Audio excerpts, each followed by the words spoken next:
It is one of the biggest questions of the pandemic era. Were schools closed too long? We're starting to see the data just as kids head back to school again, and as governors are pressed to take stock of how they handled school closures. All of this as we see a shortage of teachers around the country.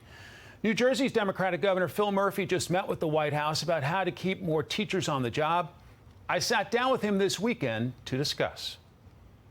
Joining us now, Governor Phil Murphy of the great state of New Jersey. Governor, welcome back to Fox News Sunday. Good to be on, Mike. Thanks for having me. Governor, you've praised President Biden's executive action on student loan debt, but what would you say to the millions of New Jerseyans who paid their bills, made sacrifices, even made more affordable education choices who are not getting any money back? Yeah, by the way, I'm one of those guys. I paid my student debts off into my mid or late 30s. I would say this, Mike, it's not either or. I think it's probably a combination of and both. This program gives relief to over 1 million New Jerseyans. I like the fact that the Pell Grant grantees get double the amount because finding some way to means test this, I think, is important. That's what we do a lot of in New Jersey. But on the margin, when you do the cost-benefit analysis, I think this is a really smart and good move. What can be done, in your view, to address the big picture issue, the underlying issue, the soaring cost of higher education in this country? For example, is it time for an institution like Princeton to tap into its $37 billion plus endowment to help deserving students?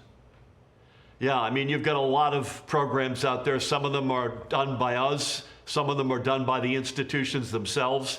We have something called the Community College Opportunity Grant, that if it's a last dollar program, and if you qualify, again, means tested by income, you go to community college free of charge. We now have something called the Garden State Guarantee that can tack that on to years 3 and 4 if you're getting a bachelor's degree. I'm sure institutions themselves can take steps. You see a lot of needs blind admission programs increasingly. But listen, we need to continue to make higher education more accessible and more affordable, because the premise of your question is right on the money. It's gotten too out of control and too out of reach. Okay, let's talk COVID. You've promised a post-mortem review of COVID since April 2020. When you were asked about COVID last week, you said, quote, "We have just under 1,000 people still in the hospital. It is clearly something that we're living with, which is a good thing, but we're also clearly not out of the woods." Does that mean if there's still COVID in New Jersey, there's no review? No, it does not, Mike. I think, I don't have news to break today, but I think we're within a matter of weeks of coming up with a comprehensive program.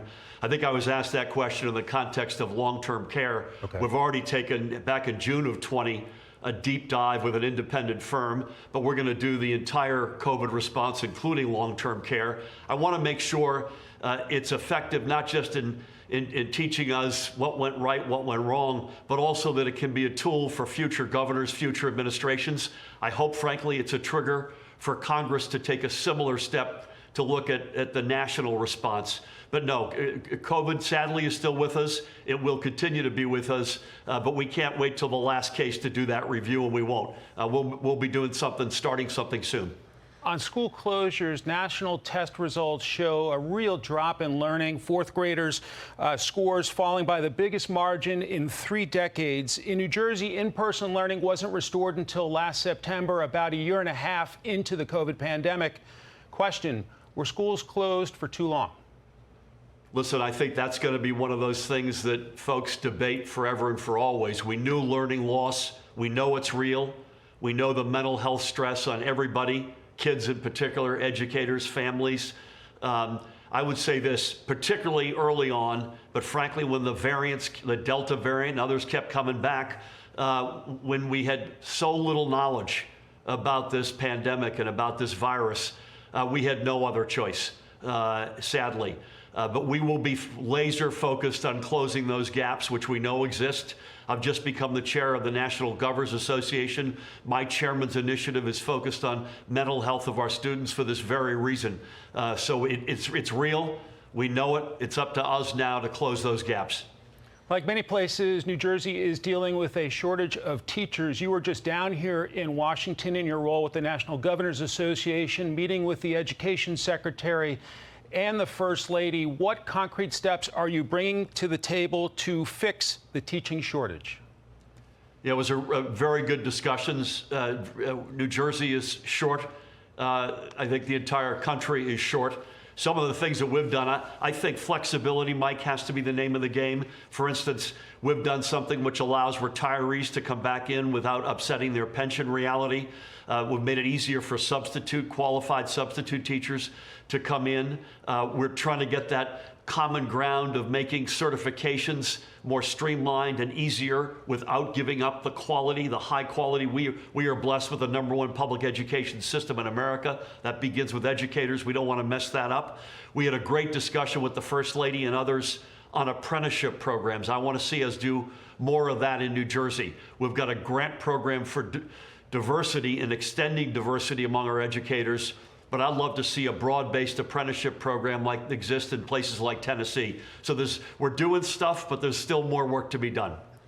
Here we are at Labor Day weekend. We're heading into campaign season. The president in recent weeks has blasted what he calls the MAGA philosophy, saying it's like, quote, semi-fascism. Does that make you uncomfortable, sir? Yeah, listen, I'm the former U.S. ambassador to Germany, so I sadly have seen the history of the 20th century up close and personal. Listen, I think the president has had a heck of a run here. I saw him the other day and told him that. And whether it's Congress getting stuff passed that he has signed, his own leadership, sadly for the wrong reasons of what the Supreme Court did with reproductive freedoms, there's no question about it that Democrats have momentum. And I would say whether you're a Democrat or a Republican in this case, as Americans, we have to call out extreme behavior. We have to call out behavior that undermines institutions that we need to trust, not undermine, like our Justice Department, FBI, that needs to respect results that we see in elections. So I think that's more of an American reality than it is one party or the other. I think reasonable people in this country, and thank God there are hundreds of millions of them, would come to the same conclusion. Let's talk 2024. The folks at NJ.com note your skill at being a proud progressive and yet threading the needle, marching with Black Lives Matter's protesters, and yet never saying defund the police. You want New Jersey to run off 100% clean energy by 2050, but you don't talk about the Green New Deal. What about Murphy for president in 2024? Well, I appreciate that, Mike. I've said this publicly, and I said it to the president privately. He says he's running. I take him on his word. Assuming he does run, he'll have no bigger backer than yours truly. And I think that's really the base case right now. And in the meantime, I'm going to have my nose pressed against the Jersey glass, and hopefully, whether it's through the NGA or the DGA, pick up some good playbooks from other states and other places in the nation and try to give a Jersey flavor to them and again, keep moving forward. More from the folks at NJ.com. Quote, maybe you've heard him put more of a national spin on his speeches, declaring the American dream is alive and well in New Jersey. Maybe you've seen him in TV ads touting his record, even though he constitutionally can't run for a third straight term in the Garden State. Or you may have noticed he just made his 4th trip to Israel, a must-visit for presidential wannabes. That sounds like potentially laying the groundwork, sir. I appreciate that, Mike. By the way, it was my 8th trip, 4th as governor. It's a place that I relish going to. Listen, I think we're focused on the kitchen table morning, noon, and night. And I think part of that is we want New Jersey to be affordable, number one. We want it to be the state of opportunity. And I'm proud to say that the American dream, that's our goal. That's the reality, that the American dream is alive and well in New Jersey. And that's literally what we're focused on morning, noon, and night, and we'll stay that way. Okay, so we'll see what the president ultimately decides about 2024. Have you met with donors to talk about 2024? And what if your friend Senator Cory Booker decides to jump in? I mean, I'm from New Jersey, but how much is too Jersey on the national stage? Never mind somebody perhaps from the other side of the aisle who could run from Jersey. Right. And Corey's a dear friend and a great leader. I've met with no donors about my personal ambitions in that respect. We do have a couple of political vehicles that I'm thankful are well funded, that focus on, frankly, mostly getting the word out in terms of what we've done here, drawing a line. We inherited a state that in many respects was broken.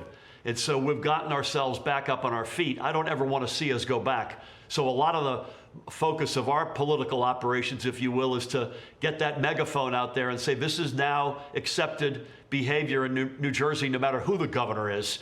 And that's what we'll continue to focus mostly on. Governor Phil Murphy of the great state of New Jersey, thanks for your time. Enjoy the holiday weekend, sir. Thanks for having me, Mike.